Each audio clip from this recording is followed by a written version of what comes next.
আজকের টপিক সাঁওতাল বিদ্রোহ 1855-56। সাঁওতাল হুল বা সাঁওতাল বিদ্রোহ। চ্যাপ্টার হচ্ছে প্রতিরোধ ও বিদ্রোহ। সাঁওতাল বিদ্রোহ।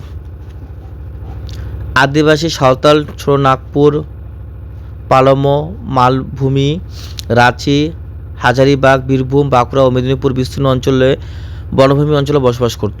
তারা কোথায় বাস করতো? আদিবাসীরা আদিবাসী সাঁওতাল সাঁওতাল না, আদিবাসী সাঁওতাল না, সাঁওতাল আদিবাসী।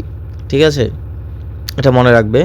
আদিবাসী সাঁওতাল বললে তোমার অসুবিধা হবে, সাঁওতাল আদিবাসী বললে অতটা অসুবিধা হবে না, পড়তে সুবিধা হবে। এটা কোথায় ছিল? ছোটনাগপুরে, পালামোতে, রাঁচিতে, বীরভূমে, বাঁকুড়াতে ও মেদিনীপুরে। ঠিক আছে। চিরস্থায়ী বন্দোবস্তর পর, মানে পার্মানেন্ট সেটেলমেন্টের পর, তারা পার্শ্ববর্তী রাজমহল পার্বত্য অঞ্চল ও মুর্শিদাবাদ জেলার এক অংশে চলে যায়। পার্মানেন্ট সেটেলমেন্টের পরে তারা কোথায় চলে যায়? রাজমহল পার্বত্য অঞ্চল ও মুর্শিদাবাদ জেলা চলে যায় এবং এই অঞ্চলের নাম দিয়েছিল দামিন ই কোহি, অর্থাৎ পাহাড়ের পাদদেশ। ঠিক আছে। এখানে তারা ইংরেজ ও তাদের সহযোগী জমিদার, মহাজন প্রমুখের শোষণ ও অত্যাচারের শিকার হয়ে 1855-56 খ্রিস্টাব্দে বিদ্রোহের পথে পা বাড়ায়। কত খ্রিস্টাব্দে পা বাড়ায়? 1855-56 খ্রিস্টাব্দে। কাদের উপরে শোষণ হয়ে?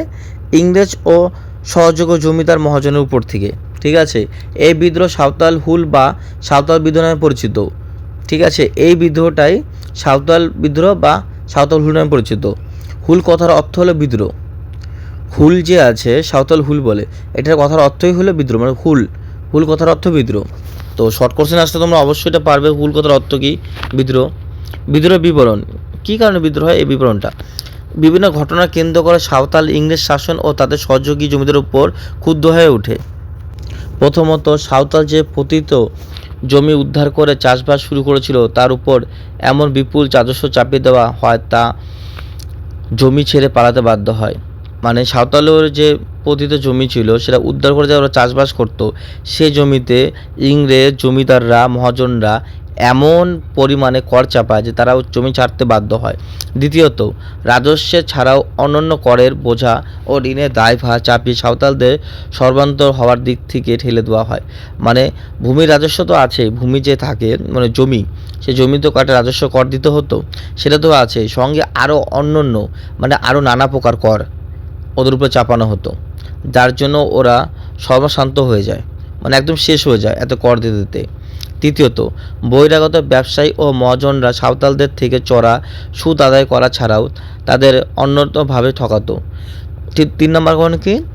বহিরাগত ব্যবসায়ী মানে বাইরের থেকে যারা ব্যবসা করতে আসতো এবং মহাজনরা সাঁওতালদের থেকে চড়া সুদ মানে খুব পরিমাণে বেশি সুদ আদায় করত এবং তাছাড়াও আরও তো অন্যান্যভাবে তাদের তো ঠকাতোই। ঠিক আছে। চতুর্থটা কি আছে? রেলপথ তৈরির কাজে নিযুক্ত সাঁওতাল মজুরদের কম মজুরি দেওয়া হতো ও তাদের উপর নানা রকম অত্যাচার করা হতো। 4 নম্বর কারণ কি? যে রেল স্থাপন করার জন্য তো কর্মী দরকার, লেবার দরকার। সেই সময় তারা সাঁওতালদের নিয়ে কাজ করাতো এবং তাদেরকে খুব কম পরিমাণে বেতন দিত, আর আদার্স যারা থাকতো তাদেরকে বেশি পরিমাণ দিত এবং তাদের উপরে অত্যাচারও করতো সাঁওতালদের উপর। পঞ্চম কারণ কি?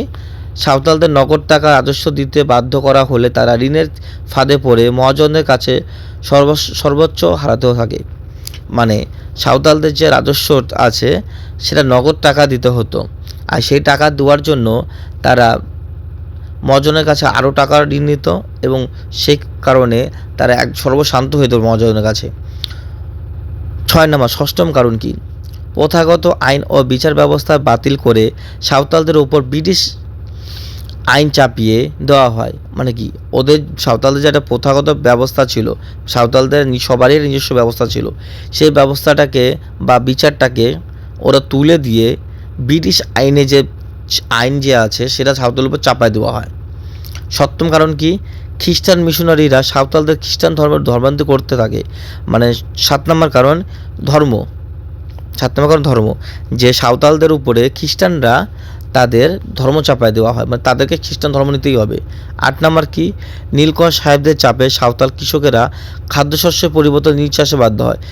8 নম্বর কারণ যে নীলকর সাহেব যারা আছে মানে নীল চাষ করাতো যারা, তারা সাঁওতালদের এমনভাবে চাষ করতে বাধ্য করতো, যে তারা সাঁওতালরা কৃষিকাজ ছাড়ে নীল চাষ করতে একদম বাধ্য হতো, মানে করতেই হতো, নাহলে তাদের জুলুম করা হতো। তারপরে 1855 খ্রিস্টাব্দে এপ্রিল মাসে ইস্ট ইন্ডিয়া কোম্পানি এবং তাদের সহযোগিতায় জমিদার ও মহাজনের বিরুদ্ধে সাঁওতালদের সশস্ত্র বিদ্রোহ শুরু হয়। মানে কত খ্রিস্টাব্দে শুরু হয়? 1855 খ্রিস্টাব্দে এপ্রিল মাসে ইস্ট ইন্ডিয়া কোম্পানির বিরুদ্ধে। এই বিদ্রোহের প্রধান নেতা ছিলেন সিধু ও কানু নামে দুই ভাই। এই সাঁওতাল বিদ্রোহের অন্যতম নেতা কে ছিল? সিধু আর কানু। এছাড়াও আরও অন্যান্য মানুষ যোগ করে।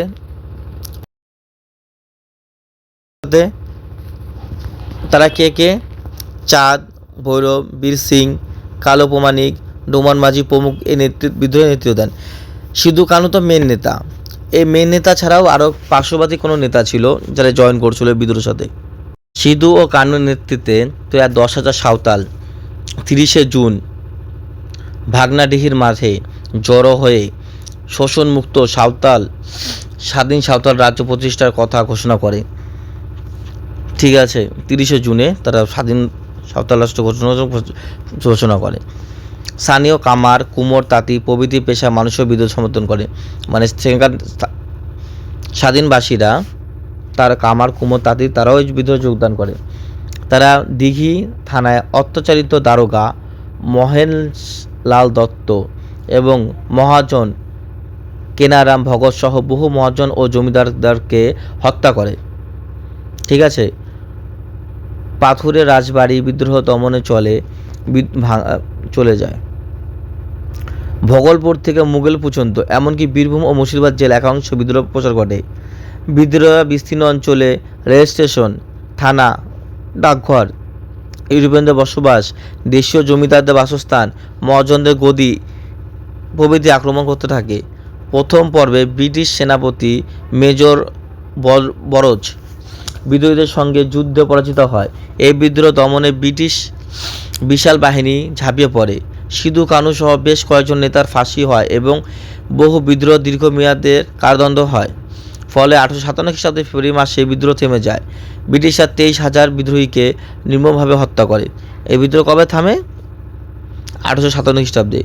এই বিদ্রোহের বৈশিষ্ট্য কী? ঔপনিবেশিক ব্রিটিশ শাসনের বিরুদ্ধে সংগঠিত সাঁওতাল বিদ্রোহ ছিল বৃহত্তম প্রজাতির বিদ্রোহ। সাঁওতাল বিদ্রোহ বিভিন্ন বৈশিষ্ট্য ছিল। প্রথমত, নারী পুরুষ নির্বিশেষে সাঁওতাল সম্প্রদায়ের সব বয়সের মানুষ এই বিদ্রোহে সামিল হয়। মানে সাঁওতাল বিদ্রোহে কোনো ছেলে মেয়ে ছিল না, সবাই যোগদান করছে, কোনো বয়স ভিত্তিক ছিল না, যে কোনো বয়সের মানুষ এই বিদ্রোহে সামিল হয়েছিল। 2, দরিদ্র কামার, কুমোর, গোয়ালা, তাঁতি, ডোম প্রভৃতি সম্প্রদায় সাঁওতালের সঙ্গে বিদ্রোহ অংশ নেয়। এখানে আমি একটা তোমাকে কথা বলি, ডোম মানে যারা মরা পোড়ায়, ঠিক আছে, দাহ কাজ করে এদেরকে বলে। এই বিদ্রোহে 2 নম্বর পয়েন্ট হলো, কামার থেকে শুরু করে কুমোর, সাঁওতাল, তাঁতি, ডোম সবাই এই বিদ্রোহে অংশগ্রহণ করে। তৃতীয়ত কি, সাঁওতাল বিদ্রোহীরা সাধারণত তীর, ধনুক, বল্লম প্রভৃতি দিয়ে আধুনিক অস্ত্রশস্ত্র সজ্জিত ইংরেজ বাহিনীর বিরুদ্ধে যুদ্ধ চালিয়ে যায়।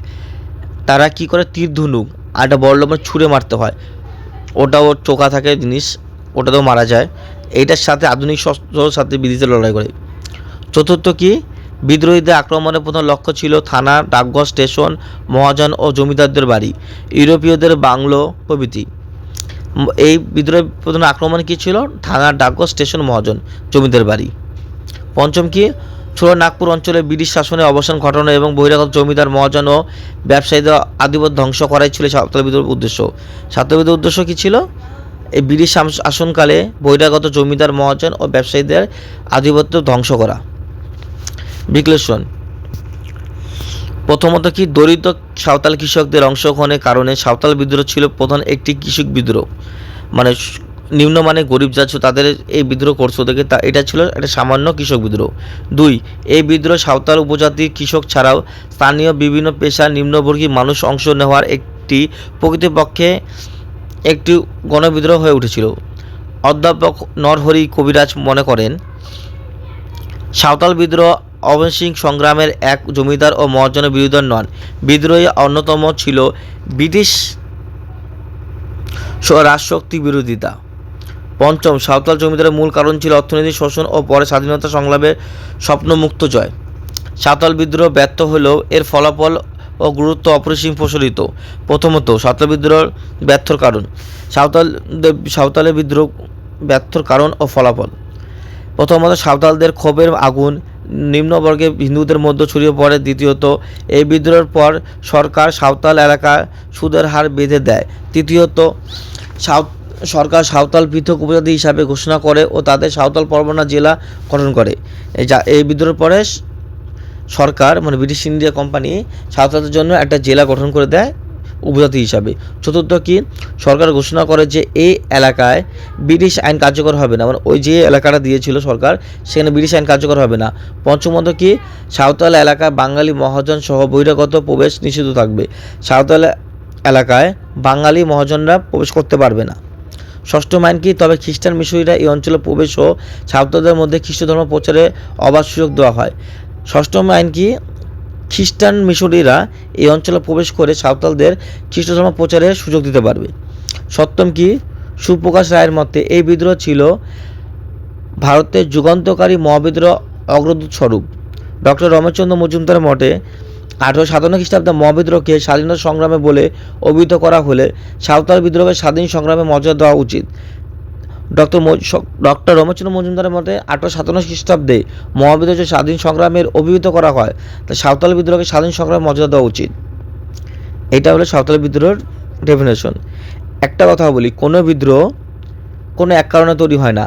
তাদের উপরে জমিদারের কর, শোষণ, অত্যাচার, তাদের জমি কেড়ে নেওয়া, ঠিক আছে, এটা হলো মেন টপিক কারণ। আর এই বিদ্রোহ ব্যর্থ হওয়ার কারণ কি, বিস্তৃত এলাকা জড়িত না, বেশি মানুষ সাথে না, আর সুদক্ষ নেতার অভাব, পরিকাঠামো অভাব, এইটাই।